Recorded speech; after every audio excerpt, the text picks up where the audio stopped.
Assalamualaikum warahmatullahi wabarakatuh.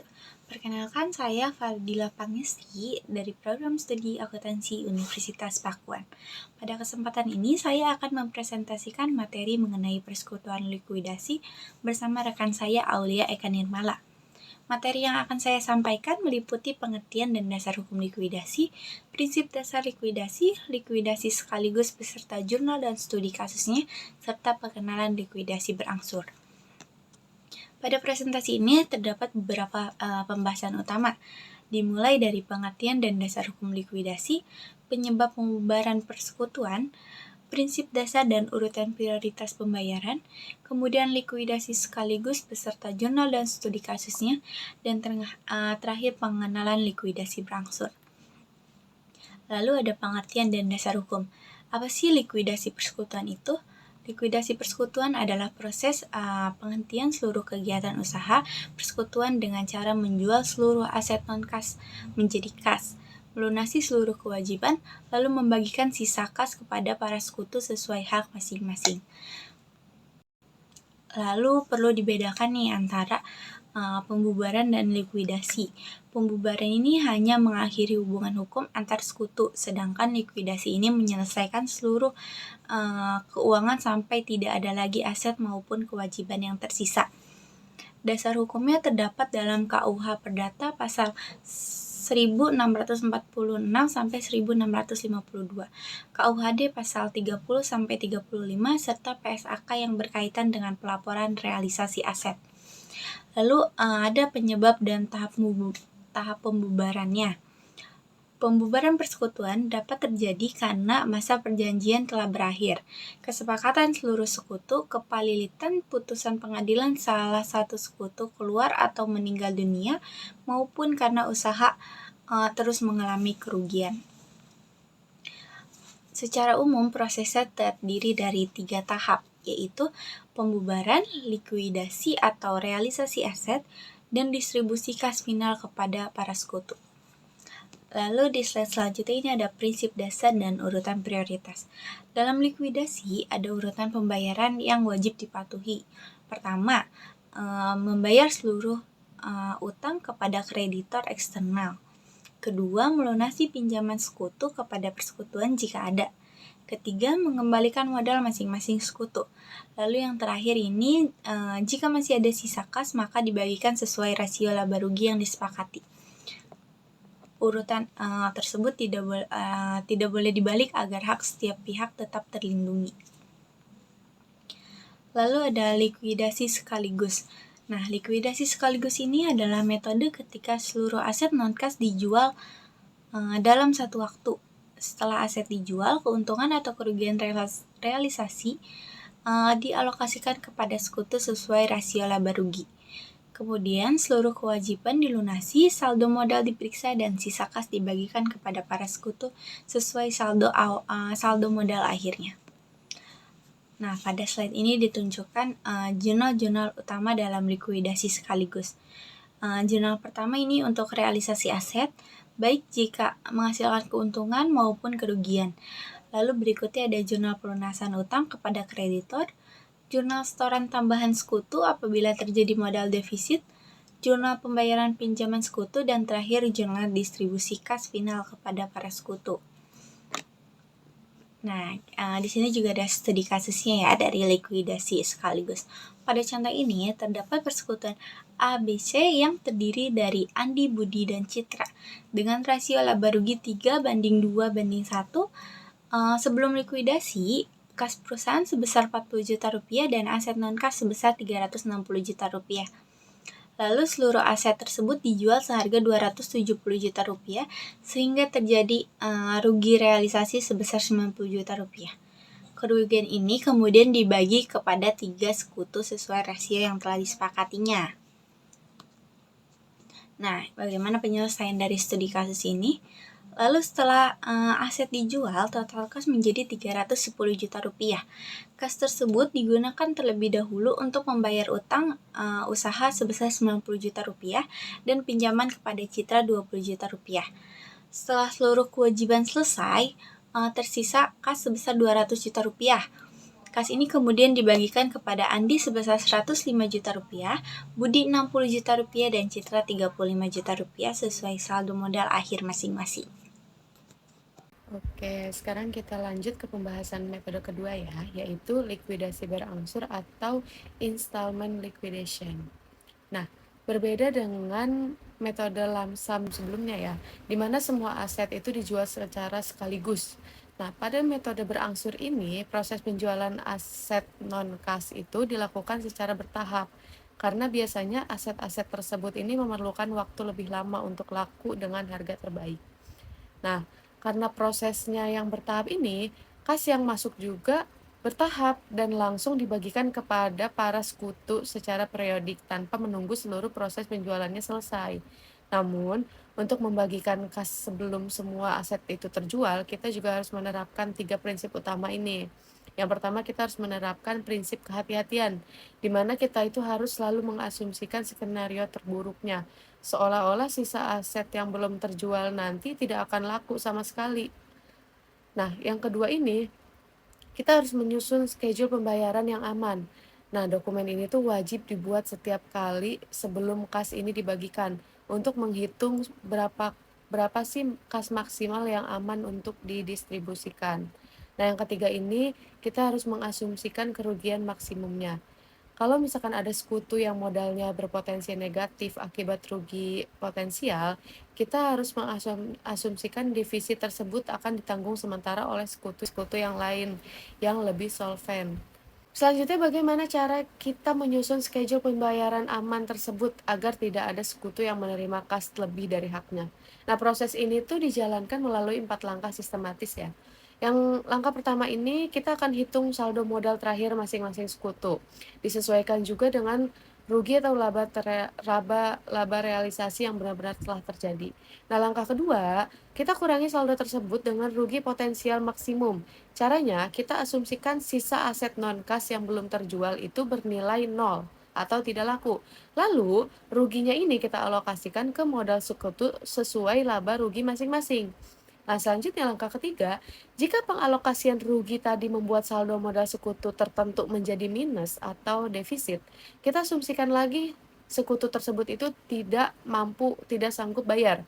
Nah, maka defisitnya itu kita akan bebankan ke sekutu yang lainnya yang masih bersaldo positif atau solvent berdasarkan rasio laba rugi relatif mereka. Nah, langkah terakhir, sisa saldo positif akhir setelah semua alokasi selesai itu adalah jumlah kas real yang aman untuk dibagikan untuk saat itu. Untuk mempermudah pemahaman kita, mari kita perhatikan contoh kasus ini. Contoh kasus tentang persekutuan XYZ yang dimiliki oleh Dewi, Eka, dan Fajar dengan rasio laba rugi 4:3:3. Nah, seperti yang kita lihat di tabel sebelah kiri, saldo modal awal mereka sebelum proses distribusi adalah Dewi 160 juta, Eka 100 juta, dan Fajar 90 juta dengan total modal 350 juta. Nah, kondisi pada pembagian tahap pertama adalah kita masih memiliki sisa aset non-kas yang belum terjual senilai 60 juta. Nah, semua uang kepada kreditor eksternal sudah berhasil kita lunasi. Dan sekarang kita masih memegang uang kas tunai sebesar 90 juta yang siap untuk didistribusikan kepada para sekutu. Nah, sebelum membagikan kas ini, kita harus menyusun schedule pembayaran aman terlebih dahulu. Mari kita lihat hasil perhitungan schedule pembayaran aman pada tabel ini. Nah, kita mulai dari saldo modal sebelum distribusi milik Dewi, Eka, dan Fajar. Kemudian, kita masukkan rugi potensial maksimum sebesar 60 juta, yaitu nilai sisa aset yang belum terjual. Rugi ini dialokasikan ke Dewi 40%, yaitu 24 juta, Eka 30%, yaitu 18 juta, dan Fajar 30%, yaitu 18 juta. Nah, setelah dikurangi rugi potensial tersebut, saldo modal mereka berturut-turut menjadi Dewi 130 juta, Eka 82 juta, dan Fajar 72 juta. Karena semua saldo modal sekutu setelah dikurangi rugi potensial bernilai positif, tidak ada yang defisit atau minus, maka uang kas sebesar 90 juta juga aman dibagikan seluruhnya pada tahap pertama ini. Nah, pembagiannya disesuaikan dengan rasio awal tersebut. Dewi menerima eh, 40% senilai 36 juta dan Eka menerima 30% senilai 27 juta, juga Fajar menerima senilai 30 eh 3 juga Fajar menerima 30% senilai 27 juta. Selanjutnya, bagaimana sekarang jika sisa aset yang belum terjual nilainya jauh lebih besar? Misalnya, sisa asetnya itu adalah 250 juta, sedangkan kas yang tersedia untuk dibagikan ini hanya 70 juta.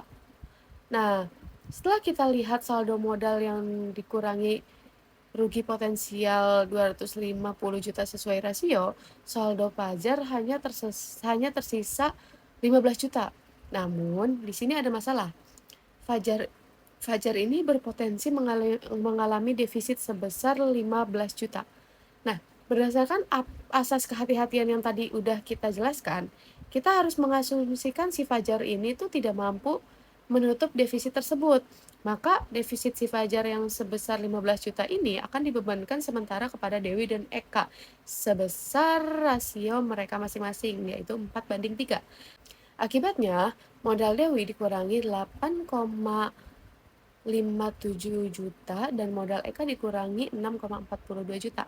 Hasil akhirnya, kas yang aman dibagikan adalah 51,4 juta untuk Dewi, 18,5 juta untuk Eka, dan Fajar tidak menerima sepeser pun karena pada tahap ini saldo Fajar ini terlalu rentan untuk menjadi defisit, makanya si Fajar ini tidak menerima eh, kas yang harusnya dibagikan. Nah, ketika likuidasi benar-benar berakhir dan ternyata ada sekutu yang saldo modalnya tetap defisit, apa konsekuensinya? Nah, disinilah munculnya istilah sekutu insolven. Nah, seorang sekutu dinyatakan insolven jika total utang pribadinya lebih besar dari harta pribadinya, sehingga ia tidak sanggup menyetor kas untuk menutup modalnya yang minus di persekutuan itu. Nah, dalam hukum Indonesia berlaku doktrin marshalling of asset.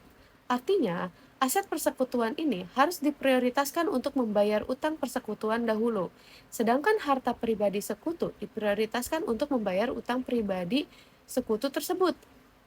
Nah, jika ada sekutu insolven yang defisit modalnya tidak bisa ditutup, maka secara akuntansi kerugian tersebut harus ditanggung oleh sekutu solven lainnya sesuai rasio laba rugi mereka. Namun secara hukum, sekutu solven yang menanggung kerugian ini tetap memiliki hak tagih di kemudian hari kepada sekutu insolven tersebut jika kondisi keuangan sekutu insolven tersebut mulai membaik. Nah, untuk mempermudah pemahaman kita atas kedua metode yang sudah kita bahas hari ini, maka kita bandingkan secara langsung waktu realisasi aset. Pada lamsam ini, penjualan aset dilakukan serentak dalam satu waktu yang singkat, sedangkan pada berangsur dilakukan bertahap, menyesuaikan kondisi pasar. Nah, yang kedua, frekuensi distribusi kas juga sama. Pada lamsam ini hanya dibagikan kas satu kali saja di akhir proses, sedangkan pada berangsur, pembagian kas ini berkali-kali secara bertahap. Selanjutnya ada kompleks perhitungan. Di lamsam ini tergolong sederhana karena hasil akhirnya ini sudah pasti, sedangkan di berangsur ini memerlukan ketelitian tinggi karena wajib menyusun schedule pembayaran aman berkali-kali. Nah, yang terakhir ada kesesuaian penggunaan. Di lamsam ini tuh cocok untuk perusahaan yang aset liquid yang gampang dijual cepat. Sementara metode berangsur ini tuh sangat direkomendasikan untuk persekutuan dengan aset besar atau kompleks seperti properti. Oke, baik. Sebagai penutup dari kami, berikut beberapa poin penting yang dapat kita simpulkan. Yang pertama, likuidasi adalah penyelesaian tuntas semua urusan keuangan, sedangkan pembubaran hanyalah penghentian status hukum kerjasamanya.